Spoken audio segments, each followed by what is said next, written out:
ओम शांति। 4 फरवरी 2022 बाबा के आज के महावाक्य हैं।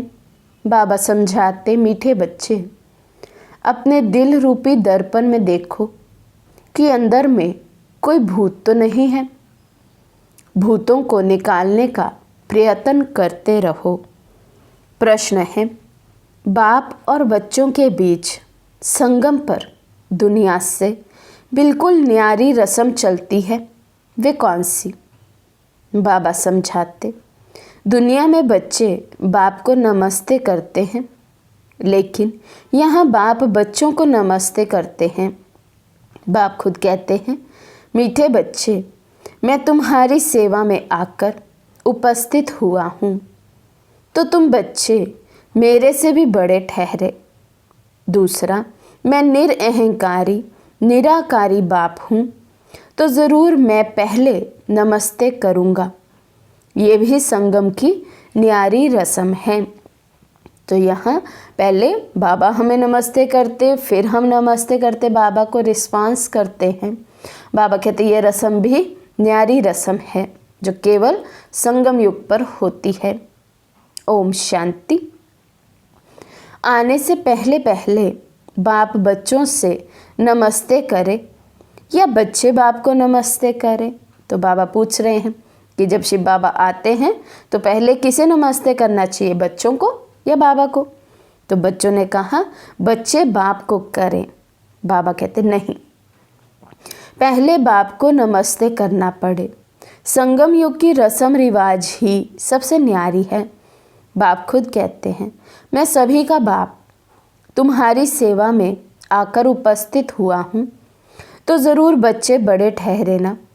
दुनिया में तो बच्चे बाप को नमस्ते करते हैं, यहाँ बाप बच्चों को नमस्ते करते हैं। गाया भी हुआ है, निराकारी निरअहंकारी, तो वे भी दिखलाना पड़े ना। वो तो सन्यासियों के चरणों में झुकते हैं, चरणों को चूमते हैं, समझते कुछ भी नहीं। बाप तो आते ही हैं कल्प के बाद बच्चों से मिलने। तुम बहुत सिकिलदे बच्चे हो, इसलिए कहते हैं मीठे बच्चे, तुम थक गए हो। द्रौपदी के पांव दबाए तो सर्वेंट हुआ ना। वंदे मातरम किसने उच्चारा है? बाप ने। बच्चे समझते हैं बाप आया हुआ है सारी सृष्टि की बेहद की सेवा पर। सृष्टि पर कितना कीचड़ा है, ये है नर्क, तो बाप को आना पड़ता है नर्क को स्वर्ग बनाने। बहुत दिल से आते हैं, जानते हैं मुझे बच्चों की सेवा में आना है। कल्प कल्प सेवा पर उपस्थित हुए हैं, यहाँ बैठे सभी की सेवा हो जाती है। ऐसे नहीं कि सभी के पास जाना होगा। सारी सृष्टि का कल्याणकारी दाता तो एक है ना। उनकी भेंट में मनुष्य कोई सेवा कर ना सके। उनकी है बेहद की सेवा।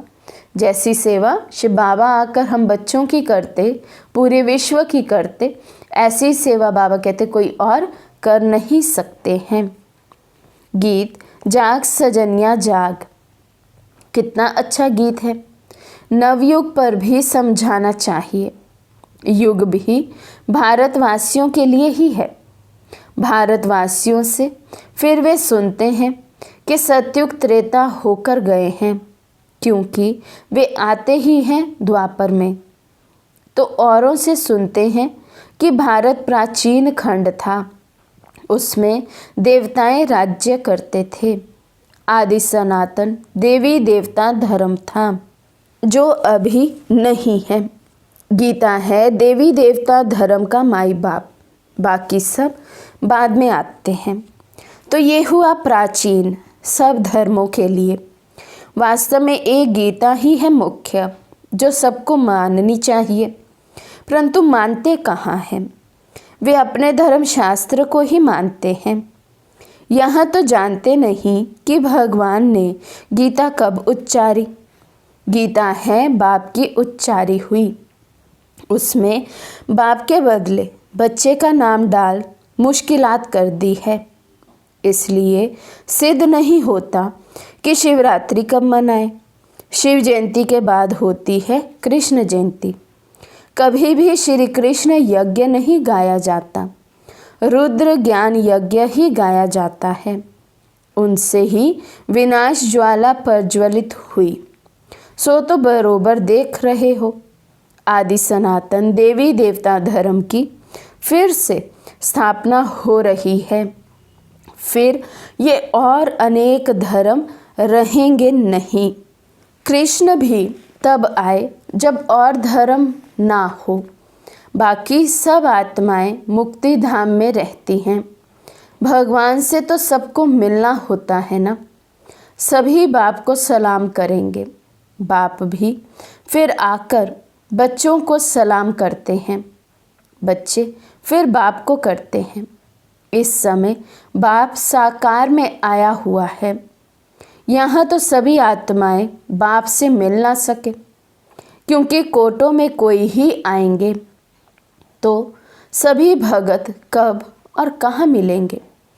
जहाँ से भगवान से बिछड़े हैं वहाँ ही जाकर मिलेंगे। भगवान का निवास स्थान है ही परम धाम। बाप कहते हैं सब बच्चों को दुख से लिबरेट कर परम धाम ले जाता हूँ। ये काम उनका ही है। बाप को आना ही है पतित सृष्टि को पावन बनाने। हेवनली गॉड फादर है तो ज़रूर स्वर्ग क्रिएट करेंगे ना। नर्क की स्थापना रावण, स्वर्ग की स्थापना बाप करते हैं। इनका राइट नाम है शिव बिंदु। आत्मा भी बिंदु है। भ्रिकुटी के बीच इतनी ही रह सकेगी। तो जैसी आत्मा है वैसा परमात्मा है। परंतु वंडर है जो इतनी छोटी आत्मा में 84 जन्मों का पाठ भरा हुआ है, जो कभी घिसता नहीं, फॉरएवर चलता रहेगा। कितनी गुहिया बातें हैं। अब मनुष्य शांति मांगते हैं क्योंकि सब शांति में ही जाने वाले हैं। कहते हैं सुख कागविष्ठा के समान है। अब गीता में तो है राजयोग से राजाओं का राजा बनना। तो जो सुख को कागविष्ठा समान समझते हैं उन्हों को राजाई कैसे मिले? ये तो प्रवृत्ति मार्ग की बात है। गृहस्थ व्यवहार में रहते तुमको कमल फूल समान पवित्र रहना है। Charity begins at home.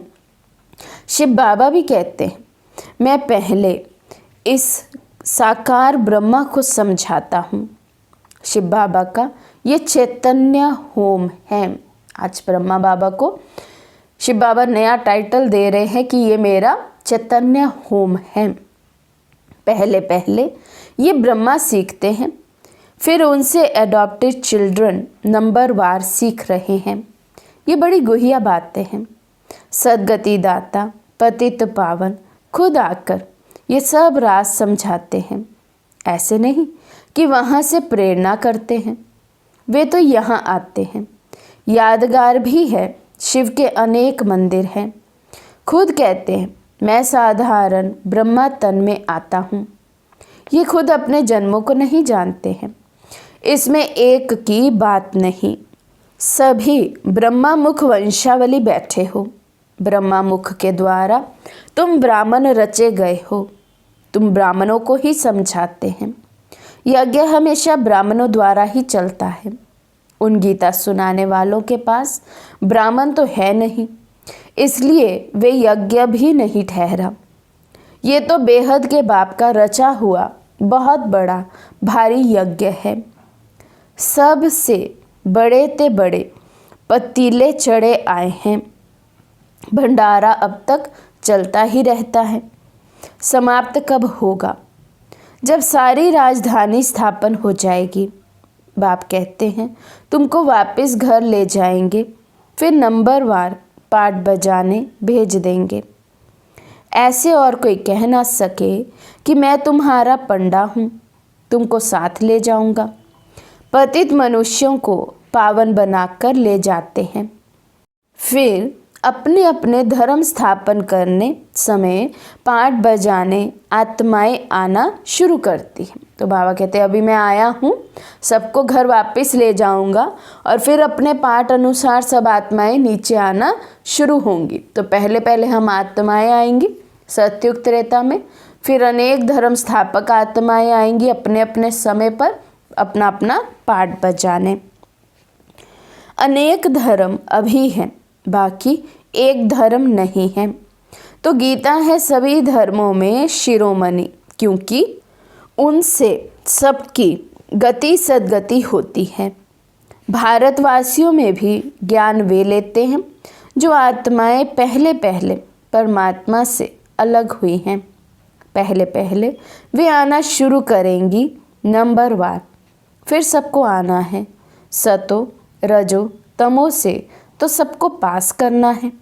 अब कल्प की आयु पूरी हुई है, सब आत्माएं हाजिर हैं, बाप भी आ गए हैं। हर एक को अपना पार्ट बजाना है। नाटक में सब एक्टर्स स्टेज पर इकट्ठे तो नहीं आते, अपने टाइम पर आते हैं। बाप ने समझाया है नंबरवार कैसे आते हैं, वर्णों का भी राज समझाया है। चोटी तो ब्राह्मणों की है, परंतु ब्राह्मणों को भी रचने वाला कौन? शूद्र तो नहीं रचेंगे। चोटी के ऊपर फिर है ब्राह्मणों का बाप ब्रह्मा, ब्रह्मा का बाप फिर है शिव बाबा। तो तुम हो शिववंशी ब्रह्मा मुख वंशावली। तुम ब्राह्मण सो फिर देवता बनेंगे। वर्णों का हिसाब समझाना है। बच्चों को राय भी दी जाती है। सभी एक जैसे होशियार तो नहीं हैं। कोई नए के आगे विद्वान पंडित आकर डिबेट करेंगे तो वे समझा नहीं सकेंगे। तो कहना चाहिए मैं तो नई हूँ, आप फलाने टाइम पर आना, फिर हमारे से बड़ी बहन आपको समझाएगी। मेरे से तो तीखे हैं। क्लास में नंबरवार तो होते हैं ना, इसमें देह अभिमान नहीं आना चाहिए, नहीं तो आबरू चली जाती है। कहेंगे बीके तो पूरा समझा नहीं सकती। देह अभिमान को छोड़ रेफर करना चाहिए बड़ों की तरफ। बाबा भी कहते हैं ना, हम ऊपर से पूछेंगे महारथी घोड़े सवार प्यादे तो है ना, किन्हों की शेर पर सवारी भी है। शेर सबसे तीखा होता है, जंगल में अकेला रहता है और हाथी हमेशा झुंड में रहता है। अकेला हो तो कोई मार भी दे। शक्तियों की भी शेर पर सवारी दिखाते हैं। बच्चों को समझाया है गीता का भगवान कृष्ण कहना रॉन्ग है। कृष्ण के शास्त्र को सभी धर्म वाले तो नहीं मानेंगे। प्राचीन देवी देवता धर्म किसने स्थापन किया वे सिद्ध कर बताना है। उनको गॉड गॉडेज भी कहते हैं। ईश्वर तो अलग है। लक्ष्मी नारायण को भगवान भगवती कहते हैं, वे पालना के निमित्त है। अगर लक्ष्मी नारायण को भगवान भगवती कहते तो विष्णु शंकर को पहले भगवान कहना पड़े। तुम जानते हो भगवान बिना गीता कोई बोल ना सके। भगवान के मुख की गाई गीता है, श्री श्री रुद्र की गीता है। इनको कोई अपना मुख बना ना सके। गीता सिवाय शिव बाबा के और किसी के मुख से आ ना सके। गीता माता है, उनका रचयिता शिव बाबा है। वे बैठ ओरली समझाते हैं। वे ज्ञान का सागर है ना, तो रचयिता ही रचना की नॉलेज देंगे। इसलिए ऋषि मुनि भी कहते हैं बेअंत है। ईश्वर की गत मत ईश्वर जाने। अब ईश्वर की मत सो है श्रीमत, जिससे सद्गति मिल जाती है सो तो ठीक है। गति के साथ सद्गति दोनों कहना पड़े, क्योंकि भारत में जब स्वर्ग होता है तब और धर्म वाले गति में होते हैं। भारतवासी सद्गति अर्थात जीवन मुक्ति में हैं। ये सब राज बाबा समझाते हैं जो धारण करना है।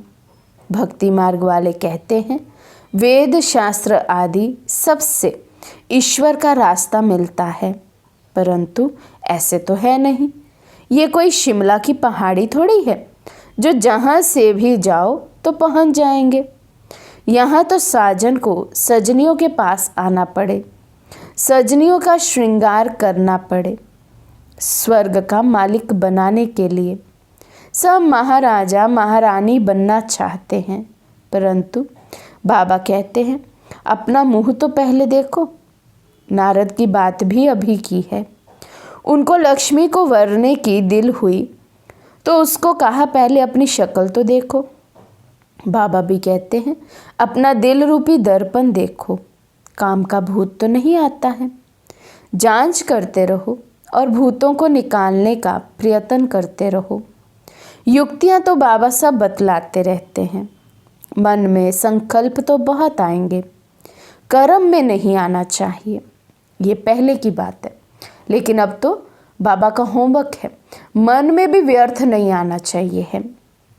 बाबा अच्छे कर्म सिखलाते हैं ना।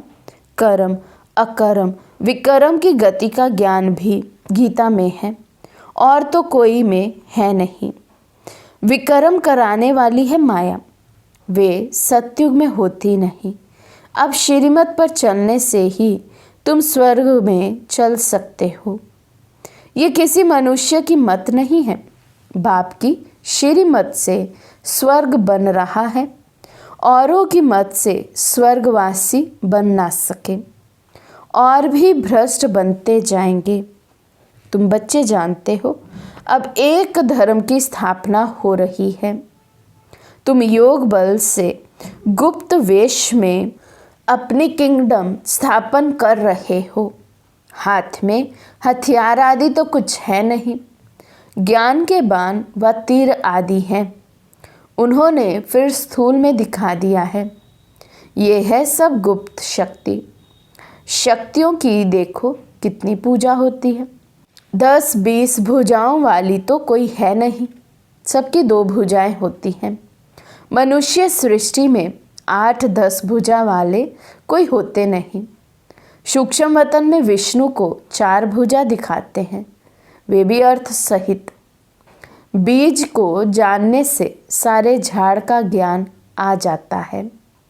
अच्छा, ज्ञान का खजाना तो बच्चों को मिलता रहता है। फिर मुख मीठा कराने के लिए बच्चों को टोली खिलाते हैं। शिव बाबा खुद नहीं खाते, सब बच्चों के लिए ही है। राज्य भी बच्चों के लिए है। लक्ष्मी नारायण भी ज़रूर अपने बच्चों को देंगे, सबको तो बांट नहीं देंगे। ये बाप सभी बच्चों को देते हैं। वहाँ प्रजा भी कहेगी हम स्वर्ग के मालिक हैं। सुख तो प्रजा को भी है, दुख का नाम भी नहीं। बाकी नंबरवार तो होते ही हैं। वहाँ तो सोना भी अथाह होता है, यहाँ तो सब खानियाँ खाली हो गई हैं। गायन भी है, किसी की दबी रही धूल में किसी की राजा खाए। अच्छा, मीठे मीठे सिके लदे बच्चों प्रति माता पिता बाप दादा का याद प्यार और नमस्ते। माताओं को वंदे मातरम, बच्चों को याद प्यार और सबको गुड मॉर्निंग। अब रात पूरी होती है, गुड मॉर्निंग आ रहा है, नया युग आ रहा है ब्रह्मा कुमार कुमारियों के लिए। अच्छा, ओम शांति। धारणा के लिए मुख्य सार। फर्स्ट पॉइंट, देह अभिमान को छोड़ अपने से बड़ों को आगे रखना है। कोई डिबेट करता है तो बड़ों तरफ रेफर करना है, आबरू नहीं गंवानी है। Second point, charity begins at home.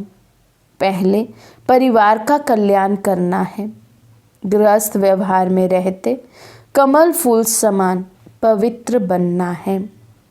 आज का वरदान है, देह अहंकार व अभिमान के सूक्ष्म अंश का भी त्याग करने वाले आकारी सो निराकारी भव। देह अहंकार व अभिमान के सूक्ष्म अंश का भी त्याग करने वाले आकारी सो निराकारी भव। कईयों का मोटे रूप से देह के आकार में लगाव व अभिमान नहीं है, लेकिन देह के संबंध से अपने संस्कार विशेष हैं, बुद्धि विशेष है, गुण विशेष हैं, कलाएं विशेष हैं, कोई शक्ति विशेष है, उसका अभिमान अर्थात अहंकार, नशा, रोब, ये सूक्ष्म देह अभिमान है।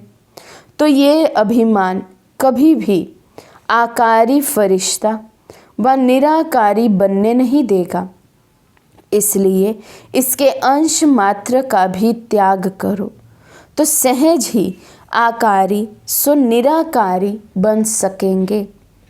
स्लोगन है, समय पर सहयोगी बनो तो पदम गुना रिटर्न मिल जाएगा। समय पर सहयोगी बनो तो पदम गुना रिटर्न मिल जाएगा। अच्छा, ओम शांति।